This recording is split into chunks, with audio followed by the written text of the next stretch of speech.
KidVenture kids, and welcome to KidVenture this week. I'm glad you're here. You know, I was sitting in my thinking chair, although you will often find me in my thinking chair thinking like this. But I'm really thinking. Anyway, I was thinking about how big the world was. Then you guys asked the question this week of, how big is the Earth? So I looked up some things on the Earth. Found some really interesting stuff out. So the Earth, let's say this big ball. Looks even blue like the Earth, right? So this is the Earth. And do you know there is a bird, one of the biggest birds out there, called an albatross. Big old albatross. And they can fly nonstop from like Houston, Texas, which would be like over here, all the way down to Australia, which would be like over here even. They can fly that nonstop. They get way up in the currents and they can fly it nonstop. So that's very impressive. That's a long way. But do you know, even an albatross, it would take them 46 days of nonstop flying, fly all the way around the Earth and come back. That's how big the Earth is. That's really, really big. Do you know that if you got in a commercial airplane, right, like a 747, and you took off from here and you wanted to go all the way around the Earth and come back, which you couldn't do because you'd run out of gas, but if you could even pretend you had enough gas, it would still take you 51 hours, right? That's like a little over 2 days of flying the whole time to get all the way around the Earth and get back. And the reason is because the Earth is almost 25,000 miles around. So think about this, right? If you get in a car and you drive really fast, go on a freeway sometime, you're riding in the car. You drove your car 60 miles an hour and you didn't ever have to stop. You would have to drive for 16 days without stopping. 24 hours a day. You'd have to drive for 16 days to get all the way around the Earth and back to where you started. That's really big. So put another way, how big is the Earth, right? Think about one of the biggest things we can really picture in our minds, say an elephant. Elephant's pretty big. And an elephant is really heavy. They weigh about 12,000 pounds, about 6 tons. So think about how many elephants would weigh the same as the Earth, right? That's an awful lot of elephants. In fact, it is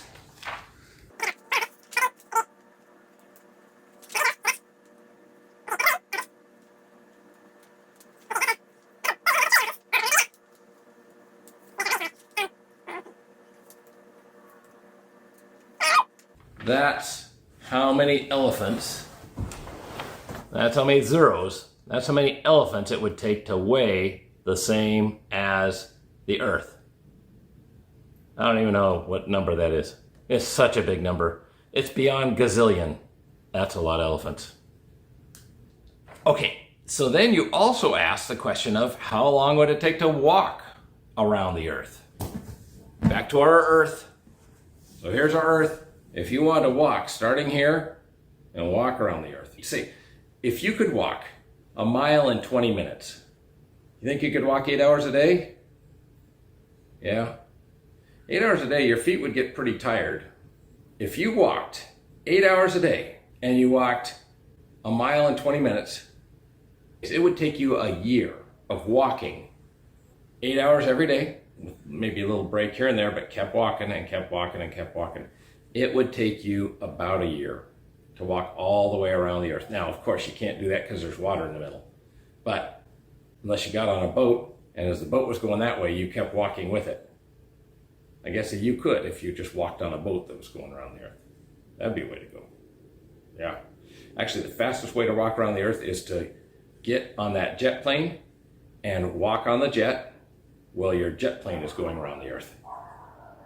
Then you could still do it in the 51 hours and have walked around the earth. That's a good tricky one. You guys are tricky. So, how long would it take? By albatross, 46 days. By car, 16 days. By jet, 51 hours. And by walking, 1 year. Anyway, that's a really good question about how big the earth is. I'm very impressed with you. Good job. See you guys.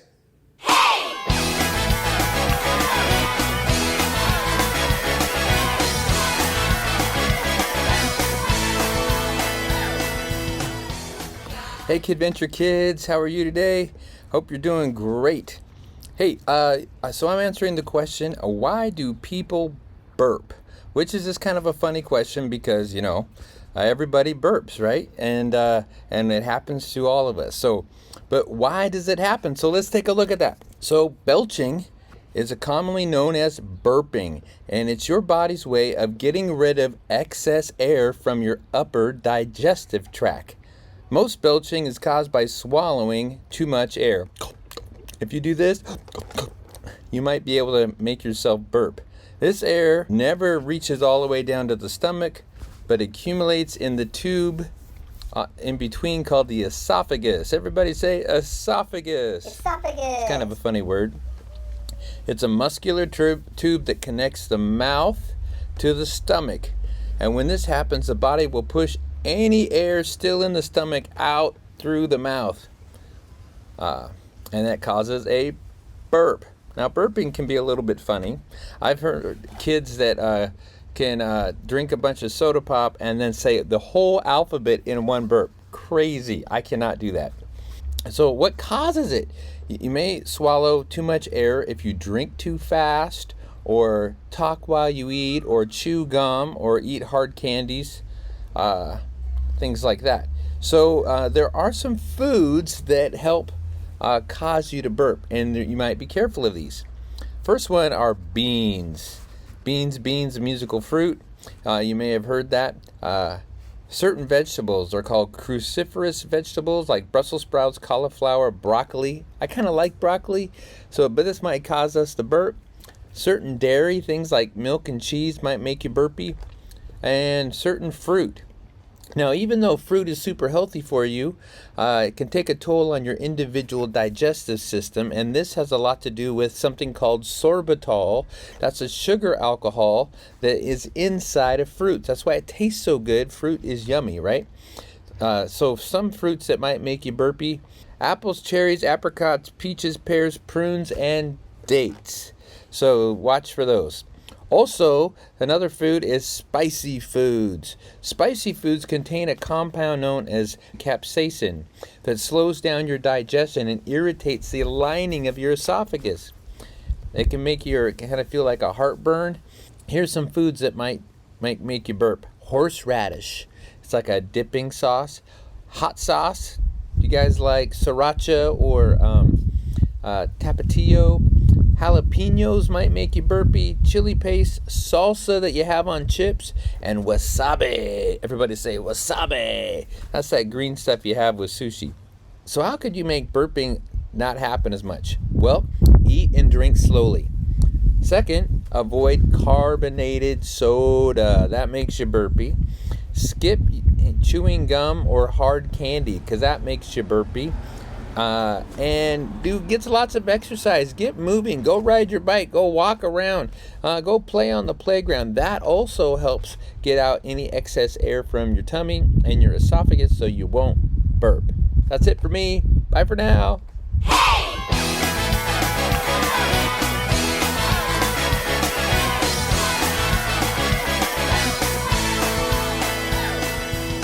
Hello, boys and girls.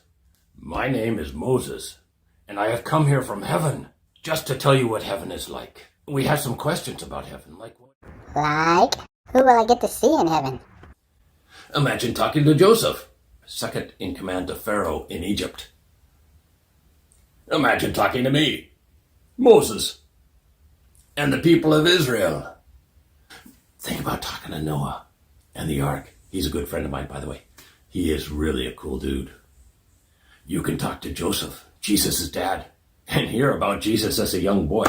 All the little tricks he played. He was a pretty cute little kid. And he did play tricks, but not bad ones, just funny ones. Again, heaven is a place where you can learn directly from the source. You can talk to all the apostles, Matthew, Mark, Luke, John. You can talk to Paul. It's amazing. And throughout the holy city, there are mansions, and they're beautiful buildings built by God, prepared by God, and they're open to all. And there's no need to worry. There's no need for doors. The weather's always beautiful, by the way. There's no need to worry. There's no crime in heaven. And no one can take anything that belongs to you because we don't even worry about stuff. Everybody's got more than enough whatever they want. There is so much to see and do and learn in heaven. It's incredible. The throne area, throne room of God our Father is a vast area with room for a choir of millions of voices. Think about that, 1 million voices, all singing gorgeously. And room for an orchestra of 1 million musicians. It's a big area, by the way.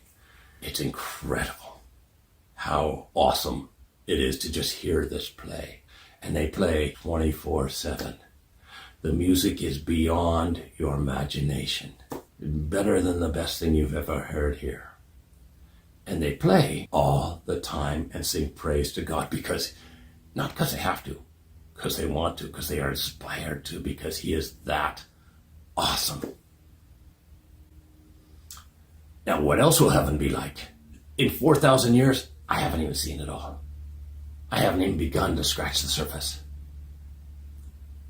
And so no one but God knows for sure all of the things that heaven is like. But it is a whole new way of life. And if your current world is any indication, we can expect the next one, the world of God, to show even more of God's creativity. Now, when you think about things as amazing as space and our planet and the solar system and the Milky Way and all that, now think about little things like your eyeball. Think about how your human eye works. That's incredible. The point is that God is very creative in all the big things and all the little tiny things, all the details. Our world is amazing. And yet, God isn't even showing off here. He shows off a bit in heaven. Whatever you think is the coolest thing here on earth that you've ever seen in your entire life, just know it is 1 million times cooler in heaven.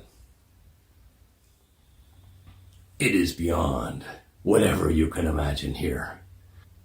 The coolest movie ever made here, the most amazing movie you ever saw, is nothing compared to what heaven is like.